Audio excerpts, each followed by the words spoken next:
अंधेरी रात है। झांसी का किला आग की लपटों में घिरा हुआ है। चारों तरफ अंग्रेजी तोपों की गूंज सुनाई दे रही है। इसी शोर के बीच एक स्त्री घोड़े पर सवार दिखाई देती है। उसकी पीठ पर बंधा है एक मासूम बच्चा और सामने खड़ी है पूरी ब्रिटिश सेना। इतिहास कहता है कि वह यहीं मारी गई, लेकिन सच्चाई ये है कि उस रात जो हुआ वह अंग्रेज कभी भूल नहीं पाए। इस कहानी की शुरुआत होती है काशी की गलियों से। एक निडर लड़की मणिकर्णिका, वह गुड़ियों से नहीं तलवारों से खेलती थी। घोड़े की रफ्तार और युद्ध की कला उसकी दिनचर्या का हिस्सा थी। समय के साथ वही मणिकर्णिका पूरे भारत में रानी लक्ष्मीबाई के नाम से जानी जाने लगी। झांसी के राजा की मृत्यु हो चुकी थी। उत्तराधिकारी के रूप में एक बालक को गोद लिया गया। रानी ने झांसी की गद्दी बचाने की पूरी कोशिश की, लेकिन तभी अंग्रेजों का आदेश आया, गोद लिया गया उत्तराधिकारी मान्य नहीं होगा। अब झांसी पर ब्रिटिश राज का अधिकार होगा। यह सिर्फ एक राजनीतिक फैसला नहीं था, यह झांसी और उसकी रानी को अपमानित करने की साजिश थी। रानी लक्ष्मीबाई ने अंग्रेजों के सामने झुकने से इनकार कर दिया। उन्होंने साफ शब्दों में कह दिया, मैं अपनी झांसी किसी को नहीं दूंगी।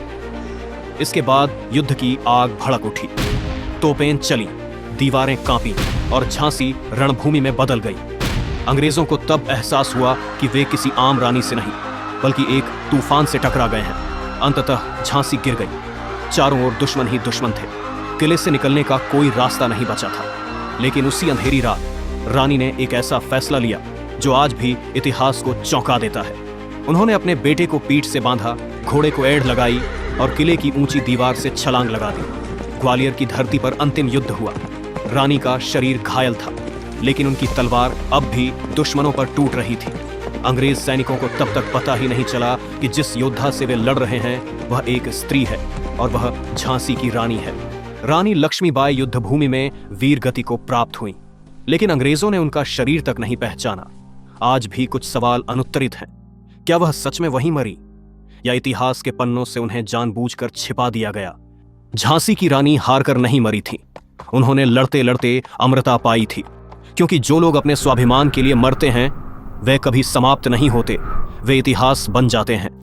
अगर यह कहानी आपके दिल तक पहुंची हो तो इसे सिर्फ देखकर मत छोड़िए। इस वीडियो को लाइक कीजिए ताकि झांसी की रानी की वीरता और लोगों तक पहुंचे। कमेंट में बताइए आपके लिए असली वीरता क्या होती है और इसे शेयर कीजिए, क्योंकि ऐसी कहानियां भुलाई नहीं जानी चाहिए, इन्हें आगे बढ़ाया जाना चाहिए।